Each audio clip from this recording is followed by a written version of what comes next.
구약 끝나고 신약을 처음 시작할 때 나오는 굉장히 중요한 메시지이고 말씀이기도 합니다. 자, 오늘 마태복음 들어갈 텐데 사복음 전체를 한 번은 좀 간단하게 훑고 바로 들어가도록 할게요. 오늘 여러분들 나눠드린 책 그 종이에 보면 뒷면에 보면 사복음서 비교라는 부분이 나옵니다.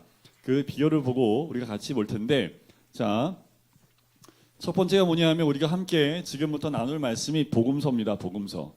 자, 이 복음서는 어떤 내용을 갖고 있을까요?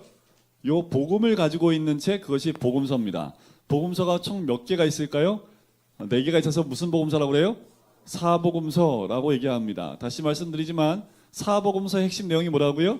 사복음이랍니다. 복음. 자, 사복음서의 사자에 들어가는 4가지의 책 이름이 첫 번째는 마태, 마가, 누가, 요한, 이렇게 4명의 저자가 쓴 것. 그래서 4명의 이름을 따서 마태가 쓴 것은 마태복음, 마가가 쓴 걸 마가복음, 누가가 쓴 걸 누가복음, 요한이 쓴 걸 요한복음이라고 이야기를 합니다. 자, 그 가운데 요 사복음서 가운데 특별히 요 앞에 3개를 무슨 복음서라고 얘기해요? 공관복음서라고 합니다. 공관복음서. 공관복음이라는 게 뭐냐 하면 말 그대로 관점이 같다라는 의미입니다. 똑같은 관점으로 쓰여진 책이다 해서 공관복음이라고 얘기를 합니다. 이것을 뭐라고 얘기한다고요?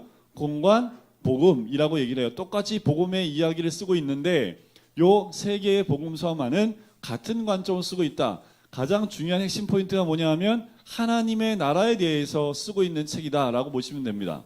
이것이 공통점에 보면 여기에는 안 나와 있네요. 자, 이 공관복음에는 예수님의 말씀의 핵심이 여기에 있습니다. 하나님 나라에 있습니다. 그러면 요한복음은 뭐에 있을까요? 요한복음은 영생에 있습니다. 영생에 있습니다. 약간 사복음서 가운데 앞에 공관복음과 요한복음 좀 다른 관점으로 가고 있다는 것, 그것만 좀 기억해 보시면 좋겠습니다. 자, 시기상으로 뭐가 먼저 썼고 뭐가 나중에 썼고, 이게 우리 총신대 쪽에서는, 우리 총회 쪽에서는 마태복음 우선설, 마가복음 우선설, 설로만 인정하고요. 어떤 것이 제일 먼저 쓰여졌다라고 못을 박지는 않습니다. 근데 심증은 요 마가복음이 제일 먼저 쓰여졌다라고는 얘기를 합니다. 그런데 중요한 건 뭐냐 하면 이 마가복음을 쓴 마가는 예수님의 제자예요, 아니에요? 아니잖아요. 그죠? 그래서 요게 제일 먼저 쓰여졌다는 얘기는 또 마가복음이 제일 짧죠. 사건 중심으로 써있기 때문에 이 마태와 누가가 이 마가복음을 중심으로 쓰여졌다, 첨가해서 쓰여졌다라고 보기 때문에 같은 관점이다라고 보고 있기 때문에 마가복음이 제일 먼저 쓰여졌다는 얘기는 있지만 우리는 그냥 우선 설로만, 그래서 마태가 예수님의 직제자인데 어떻게 예수님의 사도 그러니까 제자도 아닌 사람의 글을 베낄 수 있느냐라고 해서 마태복음 우선설로 이야기를 하기도 합니다. 하지만 한 80%는 마가가 먼저 쓰여졌다라고 보통 봐요. 그런데 보시면 추측 기록 연대가 있지요. 자, 연대는 참고로 보세요. 요게 진짜라고 보시면 마태가 제일 먼저 쓰여진 것처럼 보일 수 있습니다. 그런데 그게 약간 좀 다르지요. 자, 마태, 마가, 누가, 요한의 저자의 직업을 한번 볼까요? 마태의 직업이 원래 뭐였습니까? 세리였습니다. 세리. 그러다 보니까 이 세리가 쓴 마태에 무슨 내용이 조금 더 나올까요? 돈에 대한 얘기가 좀 더 나와요. 돈 얘기가 좀 더 나온다는 건 뭐냐면 돈의 명칭에 대한 부분들이 조금 더 기록되어져 있다라는 거, 거기에 좀 차이가 있고요. 마가, 요한은 직업 자체가 나중에 선교사의 역할을 감당하기 때문에 특별하게 마가에게 그 전에 직업이 뭐다라고 말할 수 있는 직업은 따로 없습니다. 그래서 선교사라고 하고요. 누가는 직업이 뭐예요? 의사입니다. 의사. 골로에서 4장에 보면 거기에 의사 누가라고 나오기 때문에 누가의 직업은 의사입니다. 그래서 우리나라 현대말로 지금 누가복음을 읽으면 전혀 그 색채가 드러나지 않는데 그 원어에 보면 주로 의사들이 쓰는 언어들을 많이 쓰고 있어요. 어휘 자체가. 그런데 번역하다 보니까 번역하는 사람들이 의사가 아니잖아요. 그죠? 그러니까 의사가 쓰는 그 어휘를 못 갖다 쓴 거지요. 그래서 마태복음이나 누가복음이나 그냥 비슷한 말이 반복되고 있지만 실제 원어를 보면 의사들이 쓰는 용어들을 좀 많이 쓰고 있다라는 특징이 좀 있습니다. 요한은 그 직업이 어부였지요. 자, 대상을 볼까요? 복음서를 각각 쓰고 있는 대상이 누구냐 하면 마태는 유대인을 대상으로 썼습니다. 자, 유대인들은 뭘 믿어요? 유일신 하나님을 믿잖아요. 그죠? 그래서 유대인들이 믿는 게 구약 말씀입니다. 구약 말씀을 믿기 때문에 특별히 대상이 유대인이다 보니까 마태가 처음 시작할 때부터 뭘 언급하냐 하면 족보를 언급하는 이유가 거기 있습니다. 우리나라도 참 족보 많이 따지잖아요. 그죠? 유대인도 참 족보 많이 따집니다. 그러니까 이 유대인들과 우리 한국 사람은 좀 비스꾸물한 게 많아요. 기질도 좀 비슷해요. 기질도. 와! 그리고 한번 건드려봐 그냥. 네, 그거 하여튼 유대인 건드렸다가 큰일 났던 민족들이 많기 때문에 그런 것도 좀 비슷한 것 같아요. 그리고 유대인이다 보니까 그 마태복음엔 딴 복음서보다 구약 인용이 굉장히 많습니다. 구약을 약 한 130여 구절을 인용을 하고 있어요. 그러면 이렇게 생각해 볼 수 있어요. 마태가 공부를 많이 한 사람이다, 안 한 사람이다. 유식하다? 무식한 건 아니죠. 네. 많이 공부했다는 걸 알 수 있죠. 왜요? 구약에 있는 말씀을 139절이나 인용을 해서 예수 그리스도가 메시아임을 연결할 수 있도록 130개의 구절을 인용했다는 얘기는 그만큼 공부를 많이 한 사람이다라고 볼 수 있고요. 마가 요한은 대상이 로마인입니다. 로마의 그 고난 가운데 죽어가는 그 많은 자들을 위해서 쓴 편지, 쓴 복음서가 마가복음이라는 거지요. 누가는 헬라인을 대상으로 쓰고 있습니다. 자, 요게 약간씩의 차이가 있는데 뭐냐면 간음에 대한 부분들을 보면 여기 참 차이가 참 잘 나옵니다. 자, 유대인들은 여자를 사람으로 취급해야 하네요. 안 하지요. 그죠? 그래서 여인의 간음이 거의 핵심입니다. 자, 로마인은 법 앞에 어떻게 해요? 평등하잖아요. 그죠? 그래서 간음한 것도 남자 한 번, 여자 한 번 나옵니다. 자, 헬라 사람들은 남자보다 여자를 더 귀하게 생각해요. 그래서 남자의 간음에 대해서 좀 더 포인트가 가 있습니다. 약간의 쓰는 그 때의 문화 또 받는 사람에 따라서 요게 약간씩 그러니까 메시지에 영향 주지 않을 정도의 부분들의 차이가 좀 있습니다. 또 한 가지 말씀을 드리면 유대인들에게 홍수가 날 때는요 우리나라하고 똑같아요. 비가 많이 내려와서 그것이 홍수가 나요. 근데 헬라 지방은요 그렇게 홍수 안 나옵니다. 그냥 위에서 큰 물이 갑자기 들이닥쳐가지고요 위에서 큰 물로 인하여 홍수가 나는 경우가 더 많아요. 그래서 홍수 얘기할 때 반석 위에 지은 집, 모래 위에 집은 집. 그래서 홍수가 나는 그 부분에서 보면 마태는 비가 많이 내려 홍수가 나는데요. 누가복음에서 나오는 그 홍수는요. 탕류가 내려와서 홍수가 난다는 표현을 씁니다. 그러니까 우리나라 사람이 복음서를 읽으면 어느 게 더 가까워요? 마태복음을 읽으면 우리나라 현실과 좀 가깝지요. 자, 누구를 대상을 쓰냐에 따라서 메시지가 하나님 예수님 말씀하신 메시지의 변함없이 그 문화에 맞게끔 좀 쓴 내용들도 있다라는 것을 좀 보시면 좋을 것 같고요. 자, 마태부터 요한복음까지는 다 예수님을 이야기하고 있다라는 거죠. 각각의 예수님의 이 땅에 오신 모습이 달라요. 예를 들면 자, 앞을 못 보는 분들에게 이렇게 질문해 볼까요? 코끼리가 어떻게 생겼습니까? 라고 얘기하면 앞에 안 보이는 분들한테 코끼리를 이렇게 만질 수 있는 기회를 드린다면 어떤 사람은 뒷다리 만지고 어떤 사람은 코를 만지고 어떤 사람은 옆구리를 만지고 그 만진 거 가지고 뭐라고 얘기할까요? 코끼리는 기둥 같아요. 기둥. 크게 기둥 같은 게 있어요. 어떤 사람은요. 뱀이에요. 뱀. 코를 만져봤으니까 길쭉한 게 있어요. 뭐 이렇게 얘기할 수 있겠지요. 그런데 그 사람들의 말을 다 종합해 보면 코끼리가 어떻게 생겼다라는 그 형상이 보이겠지요. 자, 예수님의 어떤 분인지에 대한 그릴 때 이들이 보았던 예수님의 모습만 그리고 있다라는 겁니다. 특별히 이 네 개의 복음서에서 보면 마태복음은 왕으로 오신 예수님을 이야기합니다. 왕으로. 제가 이거 갖고 좀 고민했어요. 왜 첫 번째 복음서를 마태로 시작했을까? 그럴 만한 이유가 있는 거지요. 이 땅에 왕으로 오신 어둠 가운데 있고 흑암 가운데 있는 이 땅 가운데 이 땅을 다시 한번 다스리시고 정복하실 왕으로 오실 그 주님이 필요하기 때문이 아닐까라는 생각을 해봅니다. 마가복음은 고난의 종으로 오신 예수 그리스도. 그래서 예수님이 고난받는 부분들을 참 많이 강조하고 있다. 누가복음은 인자로 오신 예수님, 요한복음은 하나님의 아들이신 예수 그리스도를 많이 그리고 있습니다. 그래서요, 여러분들 에스겔서하고 계시록에 보면 그 천상의 동물이 있습니다. 동물이 있어요. 사자, 소, 사람, 독수리 이런 모양의 그 동물이 있는데 이걸 가지고 복음서의 색깔을 얘기해요. 자, 마태복음을 뭐라고 하냐면 사자복음이라고 얘기합니다. 사자, 일리가 있죠, 그죠? 그래서 제가요 전에 있었던 교회에서 담임 목사님하고 이 독일에 한번 간 적이 있어요. 집회 때문에 간 적이 있는데 거기 갔더니 중세 때 그 건물 있잖아요. 그 건물의 특징이 뭐냐면 벽화가 많아요. 천장에 보면 천장에 다 벽화예요. 되게 멋있어요. 근데 천장을 딱 봤더니 네 사람이 그려져 있어요. 뭔가 봤더니 그 사람 뒤에 사자가 그려 있는 게 있더라고요. 저거 마태구나. 봐도 금방 알겠더라고요. 그러니까 그때 당시에는 이 복음서 저자가 예수님을 사자처럼 그렸다 해서 그 그림에도 마태의 그 그림을 그리면서 뒤에 사자 그림을 같이 넣었더라고요.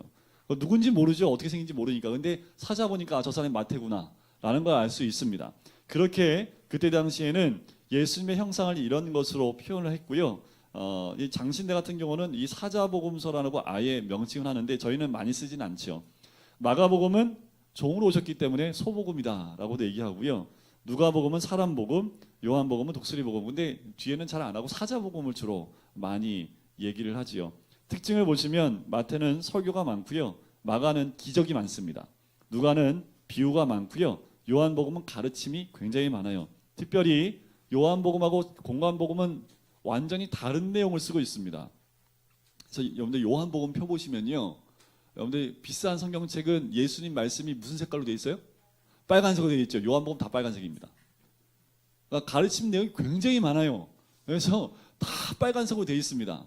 사건 중심이 아니라 무슨 중심이에요? 가르침 중심이기 때문에 그러니까 내용이 많다 보니까 앞에 있는 새 복음서하고 좀 다른 내용들, 그러니까 여기에 기록되지 않은 다른 내용들이 많이 쓰여져 있어서 거의 90% 이상이 이 앞에 있는 복음서와 다른 내용이 적혀져 있는 것이 요한복음입니다. 자, 오늘은 우리가 마태복음을 같이 보려고 하는데요. 자, 이제 앞장으로 넘어가시면 저자 마태에 대한 소개를 잠깐 해놨습니다. 마태의 원래 이름이 뭔지 아세요? 레위입니다. 레위. 자, 그 이름은 어떻게 하냐면 다른 복음서에는 마태 이름이 레위로 나와요. 마태복음에서는 이름이 뭘로 나올까요? 당연히 마태로 나오지요. 자, 마태 이름의 뜻은 하나님의 선물이라는 뜻을 가지고 있습니다. 직업은 가버나움의 세리로 등장을 합니다. 히브리식 본명은 레위. 그래서 마가복음에 봐도 레위로 등장을 해요. 알파요의 아들로 나오고요. 12사도 중에 한 사람. 확실히 뛰어남. 어떻게 할 수 있다고요? 구약의 많은 책들을 130여 구절을 인용하고 있기 때문에 그렇습니다. 자, 기록 연대는 좀 참고해서 보시고요. 대상은 누구라고 그랬습니까? 유대인. 그래서 마태복음을 딱 읽을 때는 내가 유대인이 돼서 읽으시면 돼요. 그러면 라고 나와요. 왜냐하면 예를 들면 이런 거예요. 정결법이 있습니다. 유대인들 정결법 다 알아요, 몰라요? 다 알죠. 태어날 때부터 그 정결법대로 살았는데 그러니까 굳이 설명할 필요가 있어요, 없어요? 없어요. 그래서 마태복음에 보면 정결법에 대한 설명이 없습니다. 그냥 정결법으로 그냥 나가요. 누가복음은요. 대상이 누구라고 그랬지 아까? 헬라 사람이라고 그랬죠. 헬라 사람이 정결법 알아요, 몰라요? 몰라요. 그래서 누가복음은 설명이 들어가요. 그런 차이점들이 복음서 안에 조금씩 들어가 있다는 것을 기억하시고요. 그래서 마태복음 우리 같이 보실 때는 우리가 뭐가 돼야 된다? 유대인. 그래서 마태가 이 땅에 오신 예수님을 유대인들에게 소개하는 책이다라고 생각하시면 됩니다. 주제를 보시면 굉장히 중요하죠. 왕으로 오신 메시아 예수. 이게 핵심이고 주제의 절은 21장 5절에 나와 있습니다. 목적을 보시면 초대교회 당시 예수의 복음과 구약의 율법 사이에서 많은 혼란을 겪을 수밖에 없겠지요. 진짜 메시아 맞나? 구약에 말씀하신 그분이 이 메시아 맞나? 누구는 그럴 수 없다. 왜요? 어떻게 메시아가 십자가에 나무에 달려 죽을 수 있느냐? 이런 말들로 인해서 굉장히 혼선을 겪고 있는 유대인들에게 이 마태가 구약에 있는 많은 예언들을 가지고 와서 이 예언의 그 말씀의 그분이 바로 이 예수님이다 라고 연결시켜 주기 위해서 이 목적을 가지고 썼다라는 겁니다. 특징을 보실까요? 구약 인용이 가장 많아요. 130여 구절 되고요. 또 주제별로 장별로 좀 묶여있는 특징이 있습니다. 근데 5대 강화 설교라서 뒤에 같이 볼 거고요. 8장과 9장은 특별히 2장 안에 이적이 10개가 집중되어져 있습니다. 세 번째로 보면 예수님 사역 가운데 가르치심과 교훈을 특별히 강조하고요. 유대적 색채가 강할 수밖에 없겠죠? 대상이니까. 그리고 5번째 좀 중요한 건데 행함을 강조해요. 요거는 산상수훈 가운데 예수님 말씀 가운데 나옵니다. 그래서 뒤에 서신서 가운데 야고보서와 많은 유사점이 있는 책이기도 해요.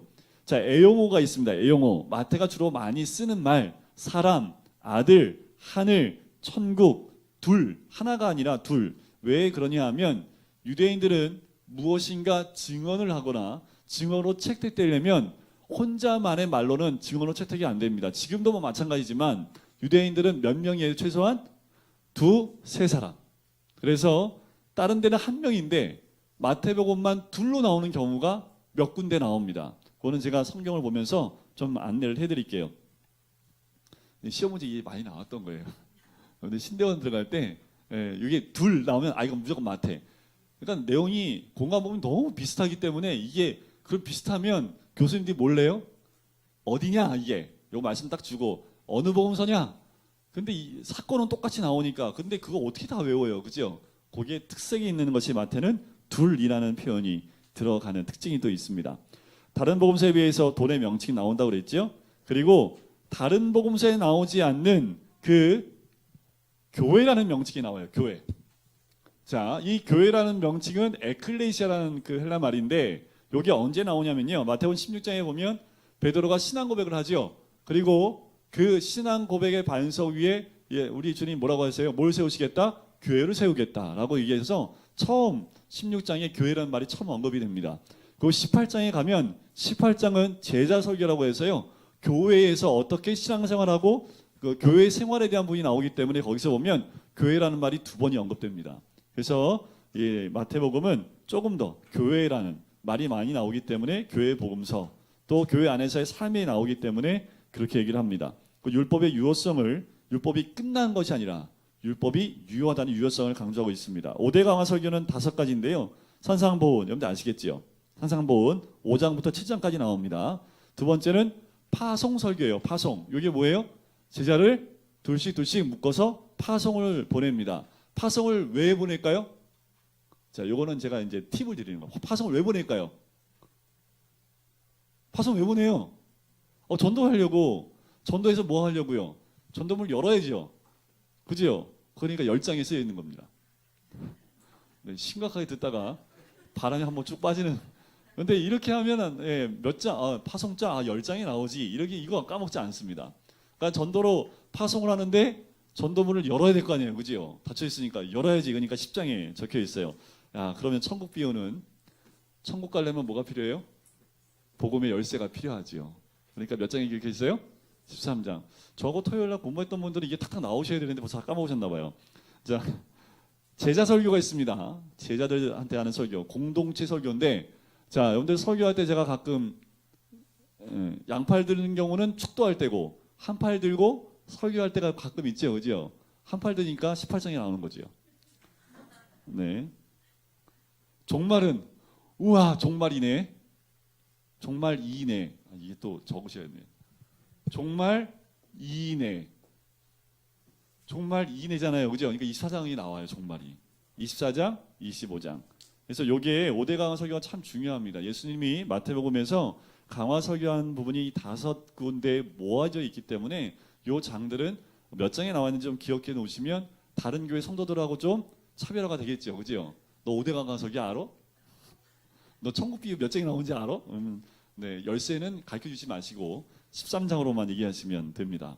자, 그 다음부터 특수자료가 나와요. 비유 특수자료, 이적 특수자료인데요. 특수자료라는 게 뭐냐면 사건들이 많이 나오는데 특별히 마태복음에만 나오는 이적들을 모아놓은 것이 이적 특수자료입니다. 다른 복음서에 안 나와. 마태복음밖에 안 나와. 비유 특수자료는요. 마태복음밖에 안 나와. 그것만 모아놓은 거예요. 참고로 보시면 되고요. 일반 특수자료도 등장한다는 거 기억하시고요. 특별히 마태복음에는 구약 성취구문이라는 게 있습니다. 구약 예언 인용을 해서 그것이 이루어졌다라고 이야기하는 무엇을 이루려 하심이라라는 것이 11개가 등장을 해요. 참고로 보세요. 이거는 또 외우는 방법이 있는데 성도들은 안 외우셔도 돼요.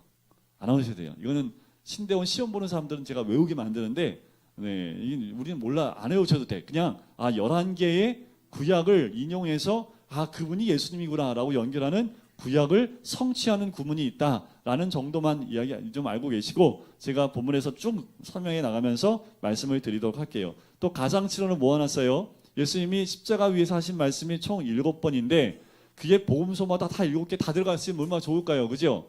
그런데 마태복음과 마가복음은 엘리 엘리 라마 사막다니 이것만 나옵니다. 그리고 누가복음의 3마디, 요한복음의 3마디. 그래서 총 합해서 몇 마디? 7마디. 그래서 가상 7원이라고 이야기를 합니다. 자, 이제 마태복음 1장으로 들어갈까요? 제가 앞에 지도를 하나 붙여놨잖아요. 그죠? 제가 지도를 그릴 수 있지만 더 정확한 그림을 보여드리려고 굉장히 커서 붙였는데요. 붙여놓고 뒤에 가서 봤더니 안 보이더라고요. 네, 그래서 어쩔 수 없이 앞에 있는 분들은 보시고 제가 보면서 또 그림을 좀 그 지도를 그려가면서 좀 설명을 하도록 하겠습니다. 참고로 보시면 돼요. 이게 정확한 그림이기 때문에 제가 좀 이게 선교사님이 주시고 간 네, 제가 그 위임식 때 선물 주신다고 책 한 권하고 네, 이 지도하고 주셨어요. 누군지 아시겠죠? 저번에 설교하셨던 그 선교사님 박성규 선교사님 말고 그 전에 북한 선교하시는 네, 선교사님 우리 하나씩 다 주셨잖아요. 네, 그 선교사님도 이게 뭐 하시나 그랬어요, 제가. 자, 마태복음 1장 한번 들어가 볼게요. 자, 저하고 공부하면 대충 마태복음 장은 제가 좀 외우게 해드릴 텐데요. 자, 보시면 마태복음 1장은 두 가지 사건이 나옵니다. 1장은 족보와 예수님의 탄생 이야기가 나와요. 자, 연결해서 읽으면 뭐예요? 1장 족탄, 예수님의 족보와 탄생 이야기. 여러분들이 성경을 읽으면서 제일 먼저 난관에 부딪히는 것이 족보입니다. 그죠? 그런데 이 족보가 굉장히 중요합니다. 이 족보 안에 굉장히 많은 메시지를 넣어놓고 있습니다. 그런데 그 메시지를 다 찾으려면 시간이 없고요. 중요한 것만 포인트를 잡고 갈게요. 특별히 여러분들 1절은 굉장히 중요합니다. 암송구절이라고 할 정도로 굉장히 중요해요. 이렇게 말씀드리면 빨간색으로 색칠해 놓으셔야 됩니다. 아브라함과 다윗의 자손 예수 그리스도의 계보라. 특별히 이 두 사람을 언급하는 것은 유대인들이 나는 누구 자손이다? 아브라함 자손이다. 이걸 굉장히 강조하기 때문에 아브라함을 언급할 수밖에 없고요. 다윗을 언급할 이유는 또 있죠. 이들이 다시 회복하고 싶은 왕국이 어떤 왕국이에요? 다윗 왕국이라는 겁니다. 자, 그런데 이 1절 안에 특별히 마태가 아브라함과 다윗을 언급한 것에는 두 가지 굉장히 중요한 의미가 있습니다. 그게 뭐냐면 여러분들이 하나님이 태초에 천지를 창조하시고 인간을 만드시고 난 다음에 주신 두 가지 복이 있습니다. 두 가지 복이 뭐냐면 이거예요. 생육하고 땅에 번창하고 땅에 충만하라. 그리고 다스리고 정복하라. 두 가지 복이 있습니다. 우리가 하나님의 형상으로 만들어지고 난 다음에 창세기 1장 26, 27, 28절에 보면 두 가지 복 보세요. 생육하고 번성하고 땅에 충만하라. 그리고 정복하고 다스리라 라는 두 가지 복을 줍니다. 이게 뭐냐면 퍼져나가는 거잖아요. 그죠? 퍼져나간다는 그 의미 가운데 씨가 있습니다. 씨. 자, 아브라함은 우리의 죄로 인해서 이 복이 깨지고 사라진 그 복을 다시 회복하는 첫 번째 단계가 뭐냐 하면 내 씨로 말미암아, 그죠? 내 천하만국이 복을 받을 것이다. 아브라함이 회복한 것이 이 씨의 개념입니다. 자, 구약에는 실제로 진짜 육의 번창에 대한 부분이라면 신약에 들어와서는요. 예수 그리스도로 인한 영적인 번영을 의미합니다. 그러니까 복음의 씨앗이 떨어져서 어떻게 해요? 그 씨앗으로 생육하고 번성하고 충만한 것. 그 깨어진 복의 첫 번째 회복을 한 사람이 누구예요? 아브라함이라는 거지요. 그래서 아브라함을 언급하는 겁니다. 자, 다윗은요. 자, 정복하고 다스리라. 이것은 왕권을 의미합니다. 왕권. 다스리는 거지요. 자, 하나님께서 다윗을 통해서 하나님 나라를 회복하셨다라는 거지요. 온전한 회복은 아니지요. 그 나라는 언제 완전히 회복됩니까? 예수님이 이 땅에 오실 때 완전히 회복되는 거지요. 그래서 마태복음 처음으로 신약을 열면서 처음 했던 말이 아브라함과 다윗의 자손으로 예수님을 소개하고 있다라는 거지요. 그리고 이 아브라함과 다윗의 자손이라고 하면요, 유대인들이 껍벅 죽어요. 어우, 족보, 굿. 뭐 따질 필요 없어요. 다 아브라함 자손이에요. 그런데 다윗의 족보 가운데 있어. 대단한 족보인데 할 정도의 족보라는 거지요. 그래서 언급을 하는 겁니다. 자, 2절부터 보면 아브라함부터 시작을 하지요. 쭉 읽다가 조금 이제 지치게 되는 것이 이 족보 이야기인데 딱 나눠볼게요. 뭐냐면 2절부터 6절까지 나눠볼게요. 6절 누구로 끝나요? 다윗으로 끝나지요. 그죠? 그 다음에 6절 중간에 다윗으로 다시 시작을 하지요. 그래서 어디까지 갑니까? 11절까지 가지요. 바벨론의 포로 잡혀가기 전까지. 그리고 12절부터 16절까지 바벨론으로 포로 잡혀간 이유가 등장을 합니다. 자, 중요한 건 여기서 몇 가지. 자, 족보가 나오는데, 자, 이 신약에 나오는 예수의 족보는 두 군데에 나옵니다. 어디 나오냐 하면 마태복음 1장과 누가복음 3장에 나와요. 자, 마태복음 1장에 나오는 족보와 누가복음 3장에도 다 그 족보가 나옵니다. 여러분들 성경책 보면 누가복음 표시가 돼 있을 거예요. 3장하고 몇 절부터 몇 절까지. 그런데 두 족보를 읽으면 똑같아야 되는데 달라요. 자, 왜 이렇게 다르냐 하면, 자, 마태는 누굴 대상으로 썼다고요? 유대인들. 누가는 누굴 대상으로 썼어요? 헬라인들. 마태는 유대인이기 때문에 누구 중심이에요? 남자 중심이죠. 자, 쉽게 설명드리는 거예요. 누가복음은 누굴 대상으로 썼다고요? 헬라 사람들. 여기는 누구 중심이에요? 여자 중심이지요. 그래서 1장에 나오는 마태복음 1장에 나오는 이 족보는 그 예수님의 육의 아버지인 요셉의 족보를 따라갑니다. 누가복음 3장에 나온 족보는 그러면 누구의 족보를 따라갈까요? 마리아의 족보를 따라갑니다. 결국 따라 올라가면 누구하고 만나요? 다윗과 만나요. 자, 그런 차이점이 있다라는 거 한 가지 아시고, 자, 마태복음 1장에 나오는 족보의 특징이 있습니다. 이 족보는 누구에게까지 내려갈까요? 아브라함부터 시작해서 누구한테까지 내려가요? 예수 그리스도에게까지 가죠. 그래서 이 족보를 예수 족보라고 얘기를 합니다. 자, 창세기에 나오는 족보가 톨레도트라고 얘기를 해요. 창세기에 나오는 첫 번째 족보가 있습니다. 사람의 족보. 그게 창세기 5장에 나옵니다. 그걸 아담의 족보, 아담의 계보라고 하거든요. 자, 두 가지 아담의 계보와 예수님의 계보를 비교해 보면 큰 차이점 가운데 하나가 뭐냐 하면 아담의 계보는 살다 죽습니다. 그런데 예수님의 계보를 한번 보세요. 죽는 게 있어요, 없어요? 다 뭐만 해요? 낳고. 자, 사람의 족보는 낳고 살다 죽어요. 그것으로 끝납니다, 족보는. 그런데 예수님의 족보는 낳고 나와서 어디까지 가요? 예수까지 나가는 거죠. 우리의 인생은 어디까지 가야 돼요? 예수를 낳는 인생으로 나아가야 된다라는 겁니다. 특별히 여러분들 그 족보에 주로 대를 이을 때 남자를 통해서 연결이 돼요? 여자를 통해서 연결이 됩니까? 남자잖아요, 남자. 여자분들이 부인하고 싶지만 그죠, 남자잖아요, 그죠? 그럼 족보에 여자가 나와요, 안 나와요? 보통은 안 나오죠. 근데 여자 이름이 나온다니까요. 보세요. 3절에 보니까 다말 동그라미 쳐보세요. 다말. 그리고 5절에 라합 동그라미 쳐보세요. 여러분들 다말하면 다말이 이렇게 풍선이 하나 딱, 다말. 라합 하면 라합 이게 떠올라야 되는데, 자, 5절 끝에 룻 동그라미. 그리고 6절 끝에 우리아의 아내 동그라미. 우리아의 아내 누구의 이름이? 바세바 동그라미. 자, 4명의 여인. 그리고 16절에 야곱은 마리아 동그라미. 족보에 여자 이름이 나와요, 안 나와요? 나오죠, 그죠?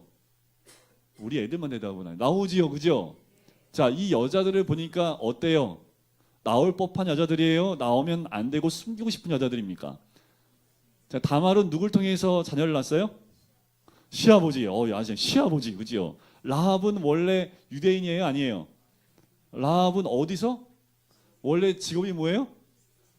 기생이에요. 그러면 족보에 이름을 올리고 싶어요, 빼고 싶어요? 빼고 싶어요. 근데 올렸어요, 안 올렸어요? 올렸죠. 룻은요? 태생이 어디 출신이에요? 그렇지, 모압. 네, 모압 여인이었잖아요, 그죠? 그러면 모압 여인이 올라왔던 족보에 올라오는 걸 숨기고 싶어요, 안 숨기고 싶어요? 숨기고 싶죠. 근데 마태가 굳이 적고 있다라는 거죠. 또 한 명, 6절 끝에 우리아의 아내. 우리아의 는 정실 부인입니까? 아니면 그렇지 않은 여인입니까? 또 다윗이 이렇게 많아요, 부인이, 그죠?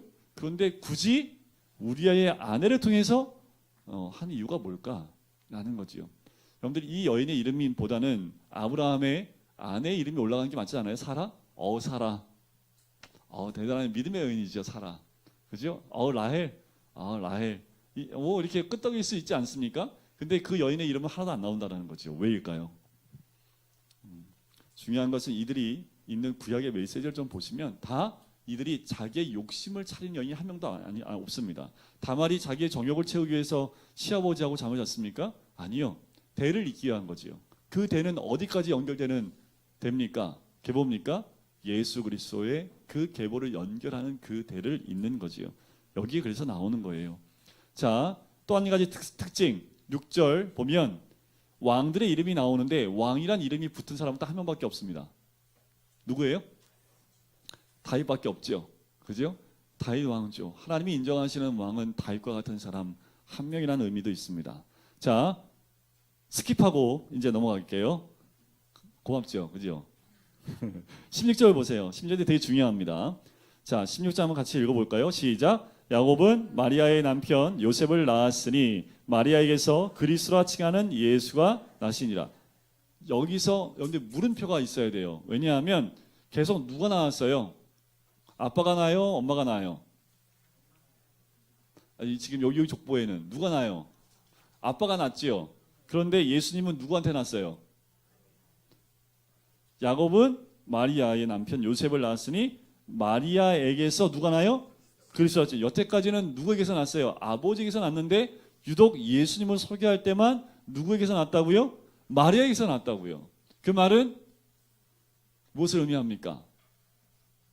아버지를 통해서 낳는 것이 아니라 성령을 통해서 났다는 것을 이 말씀 가운데 의미하고 있는 거예요. 그래서 16절 읽으실 땐 아버지의 계보가 아니라 여기서는 성령에 의해서 난 것을 의미하는구나. 이것이 신학적으로도 굉장히 중요한 포인트가 되는 16절입니다. 그래서 17절 중요하지요. 모든 대수가 42대인데 아브라함부터 다윗까지 14대, 다윗부터 바벨론으로 사로잡혀갈 때까지 14대, 바벨론으로 사로잡혀간 후부터 그리스도까지 14대, 또한 몇 대? 더 세면 안 되잖아요. 그죠? 42대. 이걸 또 세는 사람이 있네. 목사님 아무리 해서 41대밖에 안 나오는데요. 네, 이게 대수가 다시 어떻게 보냐에 따라서 42대도 되고요. 41대도 됩니다. 근데 성경에 몇 대로 나와요?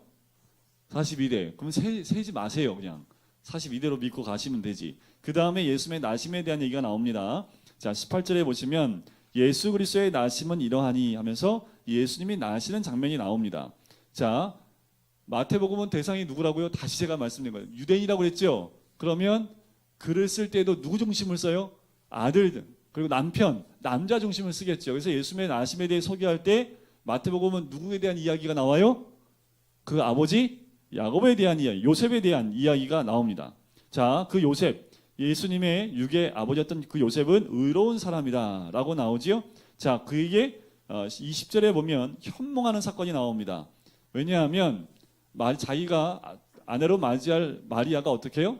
임신을 한 것을 알았어요. 그래서 어떻게 하려고 그래요? 조용히 끊으려고 그래요. 그때 당시에는 결혼을 정식적으로 하기 전에 1년 전에 약혼을 합니다. 그 1년 기간 동안 뭐해요?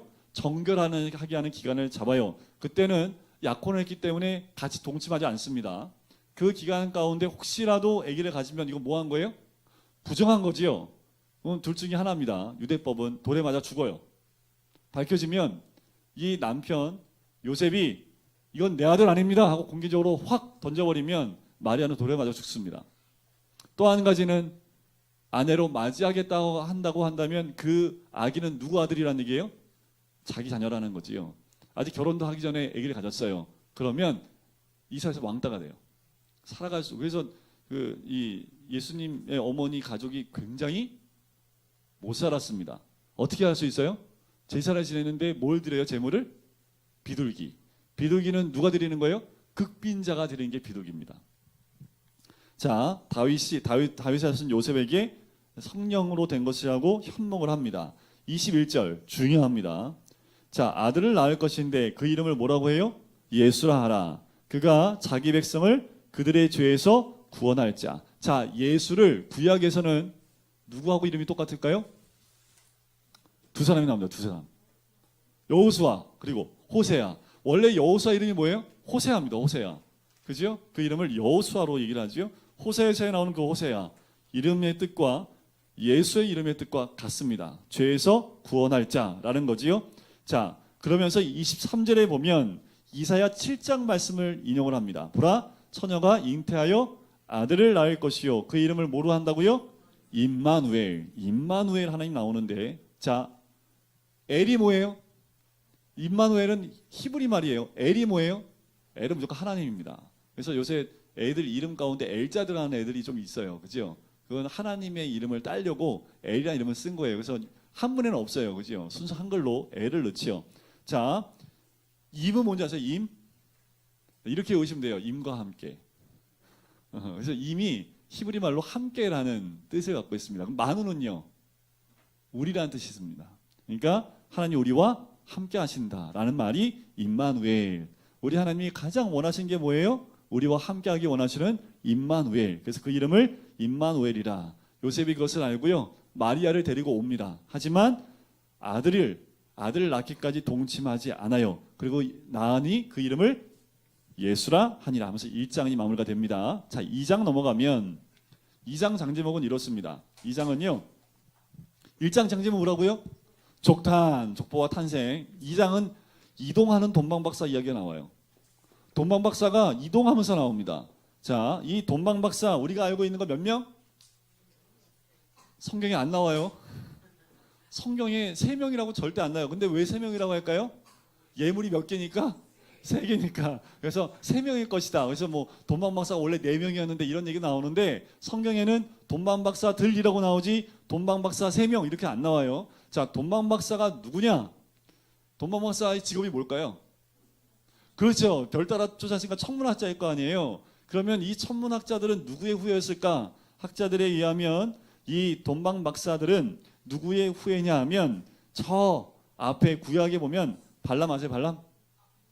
그죠? 발람 결국은 죽임 당했지만 발람이 예언한 것 가운데 별에 대한 예언을 합니다. 그래서 그 후손들이 이런 천문학자가 돼서 메시아로 오는 그 별을 연구해 왔다라고 하는 이야기가 전해 내려오고 있습니다. 확인한 바는 없고 그런 이야기가 있는데 일리가 있지요. 그죠?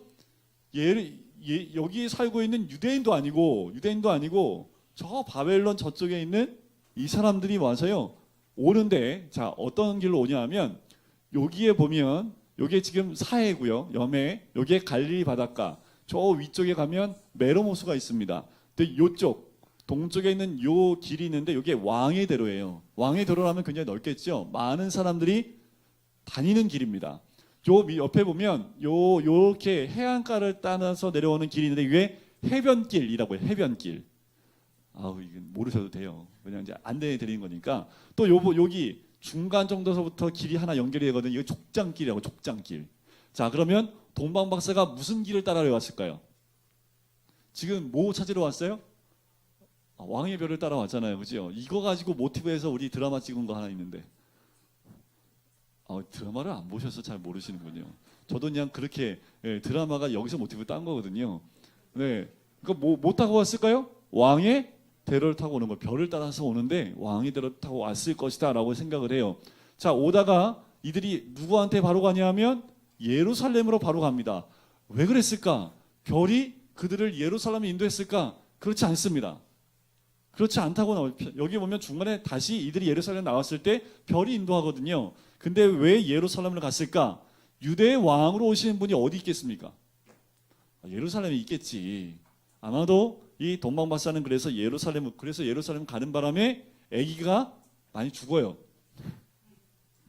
그러니까 끝까지 별 쫓아가지 괜히 자기의 생각에 이 생각을 한번 따라갔다가 헤롯 왕을 만나게 되고, 헤롯 왕이 어떻게 해요? 그때 당시에 2살 이하에 있는 아기들을 다 죽이는데, 역사적으로 나온 거 보니까 30여 명 이상의 2살 이하의 아기들이 다 죽임을 당한다는 그 기록이 있습니다. 자, 2장에 보면 2장은 장제목이 뭐라고요? 이동하는 돈방박사. 자, 보니까 헤롯에게 왔습니다. 이때 헤롯은 나이가 많았을 때예요. 그래서 돈방박사들이 유대 왕으로 오신 이가 어디서 나셨습니까? 라고 질문하니까 헤롯이 뒤집어진 거죠. 왜? 왕은 누구예요? 난데 유대 왕으로 났대요. 자기 자식들이 많지만 지금 태어난 내 아들 없어요. 이게 뭐냐? 그래서 어떻게 해요? 4절에 보니까 대제사장과 백성의 서기관들을 불러 모읍니다. 야, 유대의 왕으로 오실 리가 어디서 태어나냐? 네가 한번 알아봐.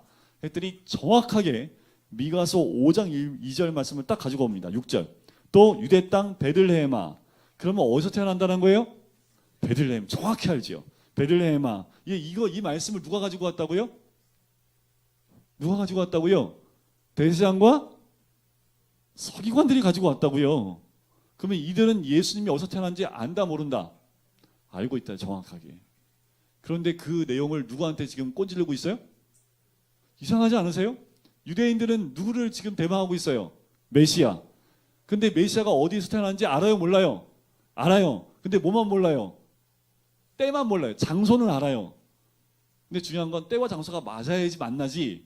장소만 알고 있으면 만나요? 때만 알고 있으면 만나요? 못 만나잖아요. 근데 이들은 뭐는 알고 있어요? 예언의 말씀을 통해서 장소는 정확하게 알고 있습니다. 그러면 이 장소를 가지고 이들이 뭐 하고 있어야 돼요? 숨겨야지. 헤롯이 알려고 하는 이유가 뭐예요? 죽이려는 거 아닙니까? 그런데 왜 대제사장이 그 정확한 지명을 미가서 5장 2절 말씀을 갖다 드리면서 베들레헴입니다라고 얘기했을까요? 자, 여기서 우리가 추론할 수 있는 건 뭐냐면 이미 대제사장들과 그 윗대가리들은 그때 당시에 로마와 정부와 뭐 하고 있다는 거예요? 너무 가까워졌습니다. 그 말은 메시아가 왔으면 좋겠다, 안 왔으면 좋겠다. 그냥 이대로 편하게 먹고 살았으면 좋겠다라는 그 무시무시한 생각이 이들 가운데 있지 않았을 것은 메시아가 태어날 장소를 알려줄 수가 없는 거죠. 그래서 헤롯이 도망박사를 불러요. 야, 일로 와봐. 야, 너희들 가서 메시아 만나면 나한테 좀 알려줘. 나도 가서 경배하게. 원래는 뭐 하려고? 죽이려고. 그래서 딱 내보내니까 도망박사가 나는 순간에 뭐를 봐요? 또 별이 인도를 합니다. 9절 보세요. 박사들이 왕의 말을 듣고 갈새 돈방에서 보던 그 별이 문득 앞서 인도하여 가다가 아기 있는 곳 위에 머물러 서 있는지라. 자, 11절. 그래서 어디로 들어갑니까? 마국간으로 들어가죠. 거기 어디 들어갔다 나왔어요 지금 11절에? 집에 들어가죠, 그죠? 그럼 예수님이 집에서 나셨어요? 아니면 말 구에서 나셨어요? 말은 아니에요. 원래도 성경에는 말이라고 안 나옵니다. 짐승의 구유지요. 그러면 짐승의 우리에서 우리가 태어났다고 생각하는데 이 돈방박사는 어디 들어가고 있어요? 집으로. 뭐가 안 맞죠? 그러니까 좀 있으면 뭐가 와요? 성탄절. 이 돈방박사를 동물 우리로 집어보내면 집어 넣어버리면 성경하고 틀린 겁니다. 돈방박사는 어디로 집어넣어야 돼요? 집으로 집어넣어야 돼, 집으로. 그러면 돈방박사들이 예수님이 태어나자마자 오셨다라고 볼 수 있어요, 없어요? 볼 수 없습니다. 어떻게 알 수 있습니까? 헤롯 대왕이 물어보고 난 다음에 가만히 생각해 보니까 2살 이하를 죽이면 다 될 것 같아요. 만약에 오늘 태어난 아기라면 야, 오늘 응애하고 태어난 애들 다 잡아와 하면 숫자가 더 줄겠지요. 그런데 물어보니까 2살 이하면 될 것 같아. 그럼 이미 태어났다는 것을 암시하고 있겠지요. 그러니까 이미 태어난 거예요. 누가 보면 나오면 이게 나옵니다. 이미 태어났다는 것을. 그러니까 예수님이 태어나자마자 경배하러 온 사람 누구게요? 목자밖에 없어요. 목자. 그리고 일정 시간이 지나고 난 다음에 그 다음에 이 돈방박사들이 온 거지요. 집에 들어가서 뭘 드립니까? 뭘 드려요? 이게 중요합니다. 3가지 드리죠. 모략, 황금, 그리고 뭐예요? 유향. 좀 거꾸로 불러갖고 그래. 누군가 좀 거꾸로 얘기했어. 자, 황금, 유향, 모략인데 이 3가지의 예물의 의미가 있습니다. 황금은 누구한테 드리는 걸까요? 왕에게 드리는 거예요. 유향은 누가 쓰는 걸까요? 제사장들이 쓰는 겁니다. 예수님의 3종직 가운데 하나, 예수님이 왕으로 오셨지요. 제사장 직분, 선지자 직분으로 오셨잖아요. 자, 모략은 무엇을 의미하냐면 모략은 언제 쓰는 건지 아세요? 죽었을 때. 아하, 돈방박사들이 뭘 알고 있는 거예요? 메시아이신 주님이 이 땅에 죽으러 오셨다는 것을 이들이 어느 정도 알고 있었다는 것 참 대단하지 않습니까? 이들에게 말씀이 없어요. 그런데 이 모략을 들었다는 그 의미 가운데 예수님의 십자가의 죽음도 이들은 바라보고 있다는 거죠. 자, 이렇게 이들은 예물을 드리는데 이 땅에 있는 대제사장들과 서기관들은 뭐 한 거예요? 그 메시아를 팔아버리는 거지요. 자, 그들이 12절 보세요. 꿈에 헤롯에게로 돌아가지 말라는 지시함을 받고 고우 돌아가요. 자, 베들레헴이 어디냐면 여기입니다. 요쯤에 있습니다. 요쯤에 있어요. 베들레헴. 여기서 다시 예루살렘으로 이렇게 안 들어가고요. 학자들에 의하면 여기서 밑으로 돌아서 이렇게 해서 왕의 대로로 갔다라고 보통 봐요. 왜냐하면 헤롯을 만나면 안 되니까. 그러니까 헤롯이 뚜껑이 열려 안 열려요? 뚜껑이 열리죠. 그래서 어떻게 해요? 헤롯이 아기를 잡아 죽이려고 합니다. 꿈에 13절 보세요. 요셉이 현명하여 헤롯이 아기를 찾아 죽이려고 하니까 어떻게 해요? 애굽으로 피난하라. 그래서 여기서 베들레헴에서 어떻게 해요? 밑으로 쭉 내려갑니다. 그래서 이 애굽으로 피신을 해요. 그래서 호세아 11장 1절 15절 보세요. 애굽으로부터 내 아들을 불렀다라고 합니다. 그 16절에 2살 이하의 모든 아이들을 죽이는 장면이 16절에 나오죠. 그때 구약의 말씀 18절에 보면 예레미야의 말씀이 인용됩니다. 라마에서 슬퍼하며 크게 통곡하는 소리가 들리니 라헬이 그의 자식을 위하여 애곡하는 것이라. 실제로 30여 명 이상의 아기가 죽임을 당합니다. 그리고 헤롯이 죽게 돼요. 그리고 다시 요셉에게 현몽해서 이 아기를 찾아 죽이려는 자가 죽었으니 다시 올라오라. 그래서 올라와요. 여러분들 나사렛이 어딘지 아세요? 나사렛이 이쪽에 있습니다. 예수님이 어디서 태어났다고요? 베들레헴에서. 애굽은 여기죠.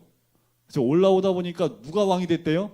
헤롯 대왕의 아들이었던 아켈로가 왕이 되는데 이 아켈로의 특징이 뭐냐면 난폭합니다.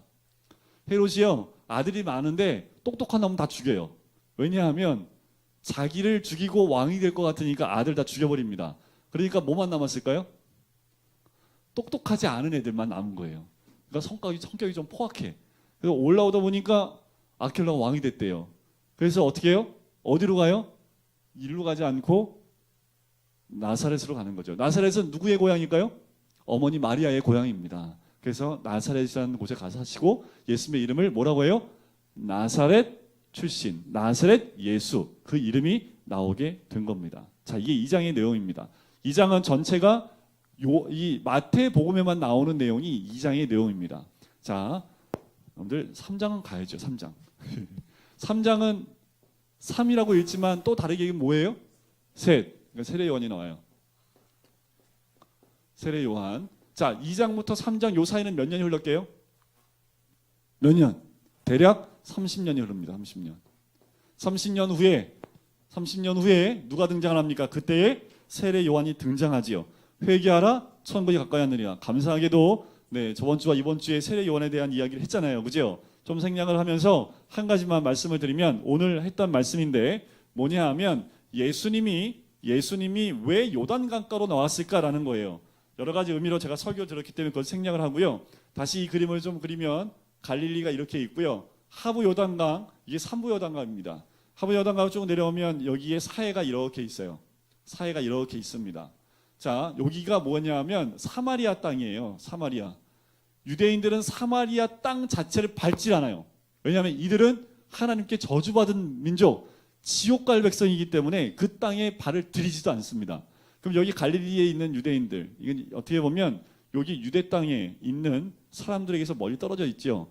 다시 말씀드리면 지방 사람들이라고 보시는 거예요. 이들이 1년에 3차례씩 여기 예루살렘으로 와야 돼요. 그럼 어떻게 와요? 이렇게 와요? 이렇게 절대로 못 옵니다. 그렇다고 이렇게 돌아요? 돌 수도 없어요. 이쪽에 지중해잖아요. 지중해. 돌 수도 없어요. 그럼 방법 하나밖에 없지요? 강을 건너오는 수밖에 없습니다. 보통 사람들이 이렇게 와요. 이렇게만 하루 길인데 3일 길을 돌아서 와요. 자, 요 돌아와서 건너는 요 요단강, 여기가 예수님이 세례받은 장면이고, 구약에 유대인들이 이스라엘 백성이 가나안 땅으로 들어갈 때 그 길이 열렸던 곳이 여기입니다. 왜냐하면 그대로 쭉 가면 여기 여리고가 있거든요. 자, 세례 요한이 있었던 곳이 어디냐 하면 요쪽, 요 사이를 따라서 요쪽 길게 형성되어 있는 여기가 유대 광야입니다. 그러니까 누가 여기 살았다고요? 세례 요한이. 그러니까 세례 요한이 말씀을 선포할 때는요, 여기에서 선포한 거예요. 여기 끝에서 아무도 없는 선포한 게 아니라 누구냐 하면 절기마다 오는 수없이 많은 사람이 통과하는 그 광야 끝에서 지나가는 사람들한테 외치는 거죠. 회개하라, 천국이 가까이 왔느니라. 이 메시지는 구약의 선지자들이 선포했던 메시지와 똑같습니다. 그러니까 사람들이 반응을 하는 거죠. 그 선지자가 했던 말하고 똑같은데? 혹시 저 사람이 메시아 아니야?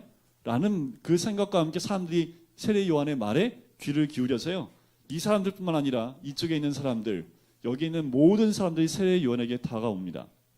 그 사람은 뭐 하는 사람이었습니까? 외치는 자의 소리였습니다. 그에게 다가오는 바리새인과 사두개인들에게 이렇게 얘기하죠. 3장 7절에 보세요. 독사의 자식들아.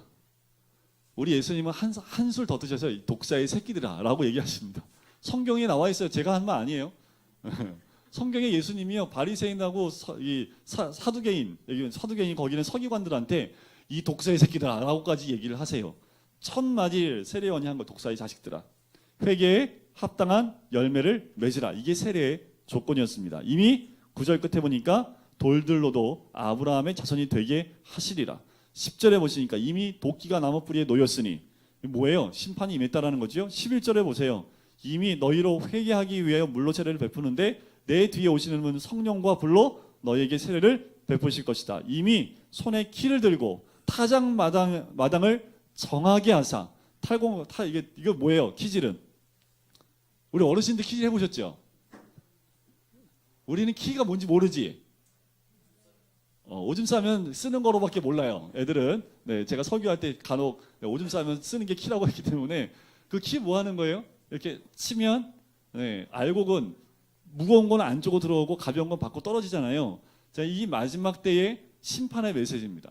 키질을 하면 흔들어대는 거잖아요. 그죠? 흔들어대면 점점 가벼운 건 밖으로 떨어져 나가고 알곡들은 안으로 모이는 그 원리에 대해서 세례 요한이 너희들은 죽었어.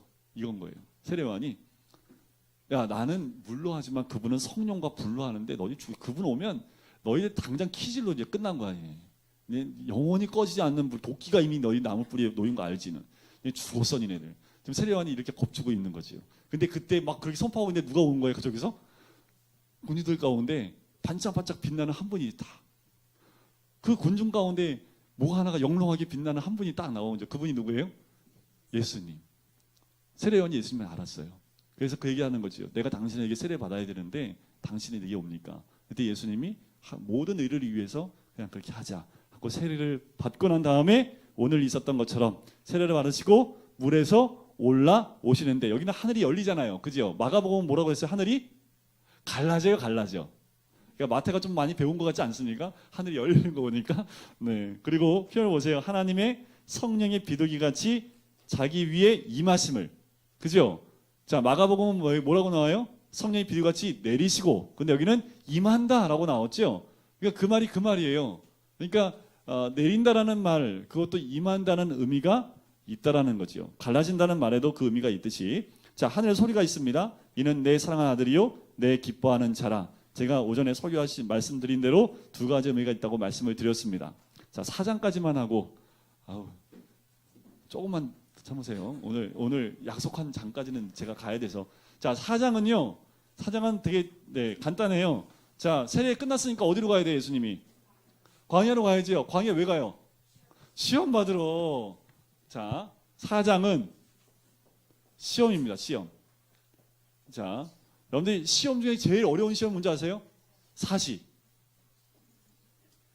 행시보다 나아요. 외우시라고. 네. 사시가 어려워요. 예수님이 그 어려운 시험 받으러 가시는 거예요. 자, 4장 1절 보세요. 예수님께서 성령께 이끌리어. 여기는 이끌린데 마가복음 뭐로 되어 있어요? 성령에 의해서 어디로 광야로 내몰아 버리시죠. 근데 여기는 그냥 이끌리어 마귀에게 시험. 이거 확실히 좀 마태는 좀 배운 것 같죠, 그죠?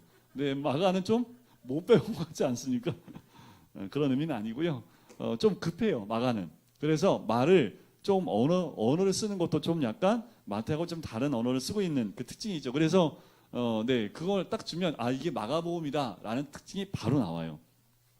자, 2절에 보면 시험 40일을 밤낮으로 금식한 후에 줄이신지라 세 가지 시험을 받습니다. 세 가지 시험. 자, 세 가지. 첫 번째 시험 3절 첫 번째 시험이지요. 그리고 두 번째 시험은 5절. 그리고 세 번째 시험은 8절에 나옵니다. 자, 8절 9절. 자, 첫 번째 시험이 뭐냐 하면 이거예요. 첫 번째 시험은 돌들로 떡을 만들어 먹어봐라. 두 번째 시험은요, 성전에서 뛰어내려봐라. 천사가 너를 받들 것이다. 나만 경배해라. 그러면 여기 서성문물 다 줄게. 자, 이유는 뭐예요? 떡, 성, 경. 순서대로 하면 첫 번째는 떡. 두 번째는 성, 세 번째는 경. 그래서 예수님의 세 가지 시험 뭐예요? 떡성경이다 라고 외우시면 예수님의 시험 순서대로 외울 수 있는 거지요. 그래서 여기서 중요한 건 뭐냐면 여기서 인용한 말씀이에요. 자, 예수님이 어디 말씀을 인용하시면요, 신명기 8장 13절 말씀을 인용하세요. 사람이 떡으로만 살 것이 아니요 사람의 입에서 하나님의 입에서 나오는 말씀으로 살 것이다. 이기시죠. 두 번째, 성전에서 뛰어내려라 하면서 시편 91편 12절, 11절, 12절 말씀을 사단이 인용을 합니다. 그때 우리 예수님이 신명기 6장 16절 말씀을 인용하십니다. 뭐라고 해요? 주 너희 하나님을 시험하지 말라라고 하지요. 세 번째는요, 경배하라. 그러면 이거처럼 다 줄게. 그랬더니 예수님이 신명기 6장 13절 말씀을 인용합니다. 주 너희 하나님만 경배하고 다만 그를 섬기라 하였느라 사탄아 물러가라 하고 이 모든 시험이 끝납니다. 자, 이 세 가지 시험은 다른 거 없어요. 시험 이길 수 있는 방법은 딱 한 가지, 뭐밖에 없어요? 말씀밖에 없습니다. 특별히 예수님을 뭐라고 우리가 표현해요? 요한복음 1장 1절에 보면 대초에 말씀이 계시니라. 우리 예수님은 곧 뭐라? 말씀이다. 말씀이 죽어있어요? 살아있어요? 살아있잖아요. 예수님 살아계셨잖아요. 그죠? 살아있는 말씀. 그렇다면 시험을 이길 수 있는 방법은 뭐밖에 없다? 살아있는 말씀밖에 없다라는 거죠. 그러니까 말씀을 죽이지 마세요. 말씀을 그래도 우리 이 책 이거를 바뀌었을 때요. 그 집사님 찬양이 있던 집사님이시거든요. 이게 원래 15,000원인데 10,000원으로 해주신 거예요. 싸게. 여러분들 마음에 드세요? 꼭 물어보라고 집사님이 마음에 드시냐고. 근데 이건 자기가 선택하는 게 아니라 그 크기에 맞춰서 그냥 랜덤으로 되는 거기 때문에 어쩔 수 없다고. 그래도 좀 만족하시냐 물어보라고 해서 네, 우리 교회 성도들 보면서 야 이거 어떻게 이게 가지고 다니셨냐고. 우리 교회는 툭탁은 아닌 거죠. 툭탁. 툭탁이 뭔지 아시죠? 교회 나올 때 툭 끝나고 탁. 네. 네, 교회 나올 때만 툭탁으로 나오는 그러면 절대로 그렇게 헤어지지 않는다고. 네, 말씀을 늘 가지고 다니시나 보다고. 네, 그렇게 얘기를 하더라고요. 말씀은요 여기에 이렇게 놓여 있는 말씀이 아니라요. 말씀이 어떻게 해야 돼요? 살아서 내 삶 가운데 들어와야지 시험을 이길 수 있다라고 말씀을 하는 거지요. 어떻게 이긴다고요? 살아있는 말씀으로 이긴다라는 겁니다. 12절에 보세요. 예수께서 요한이 잡히셨음을 들으시고 갈릴리로 물러가십니다. 그리고 13절에 나사렛에서 떠나 스불론과 납달리 지경 해변에 있는 가버나움에 가서 사십니다. 이 가버나움이 어디냐면 요 갈릴리에 보면 여기가 가버나움. 네? 크게 그려볼게요.